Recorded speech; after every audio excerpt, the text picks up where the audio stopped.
Bonjour, dans le chapitre des statistiques descriptives, nous allons voir encore deux paramètres de dispersion, la variance et l'écart type.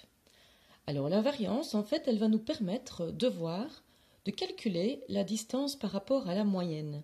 Donc on a calculé la moyenne dans les paramètres de position.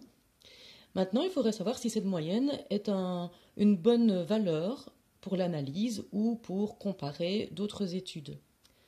Alors, pour pouvoir savoir ça, on va regarder donc la variance, qui est la distance par rapport à la moyenne. Si c'est une distance, il est préférable que ce soit positif, puisqu'une distance, c'est positif. Alors, comment va-t-on faire? Je vais reprendre le tableau de mon expérience avec les paniers de basket et je vais regarder. Donc ici, j'ai déjà mis la petite formule, qu'on ne voit pas bien, voilà, qui est NI fois XI moins la moyenne au carré. Donc je vais regarder par exemple, la moyenne ici on avait vu qu'elle était à 5,1, mais je vais regarder, 0 est assez éloigné de la moyenne, mais il n'intervient qu'une fois, tandis que 4 est moins éloigné de la moyenne, mais il intervient 4 fois. Donc il faut faire intervenir le poids du nombre de fois qu'on trouve ces valeurs.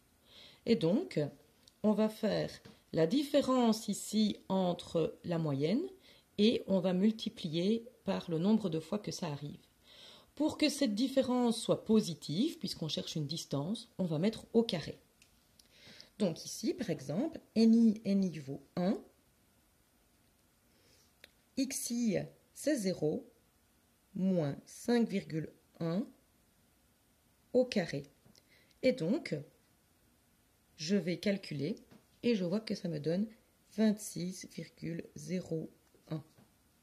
Ici, c'est 2. Et la valeur fait 1 moins 5,1 au carré. Je calcule et je vois que ça me donne 33,62. Je fais la même chose ici et j'obtiens 9,61. Je fais ensuite la même chose, 4,41, 4,84. Ici, 3 fois 5 moins 5,1 au carré, ça va me donner 0,03. Ici, c'est 0 fois n'importe quoi, ça va me donner 0. Je continue mes calculs. J'obtiens 10,83, 25,23, 15,21.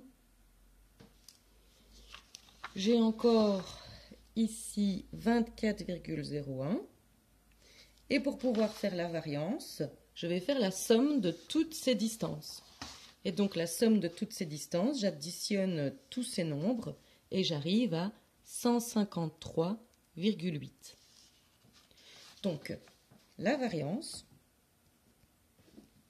c'est la somme de NI XI moins X bar au carré, et puis je vais diviser par le nombre total d'effectifs. Donc ici, je suis arrivée à 153,8 que je divise par 20 puisque j'ai 20 effectifs. 7,69. Alors, je vais procéder de la même façon avec ma variable continue. Alors, pour la variable continue, je vais reprendre mon tableau. De nouveau, la moyenne était à 6,67. Donc, ici, je vais de nouveau regarder la distance. Maintenant, j'ai beaucoup de nombres différents, donc je vais me baser plutôt sur le centre de la classe. Donc, la formule sera NI fois la différence entre le centre de la classe et la moyenne au carré. Quand je fais tous ces calculs, j'arrive à 18,183, 5,354, 0,396, 175,49 et lorsque j'additionne tout, j'arrive à 199,423.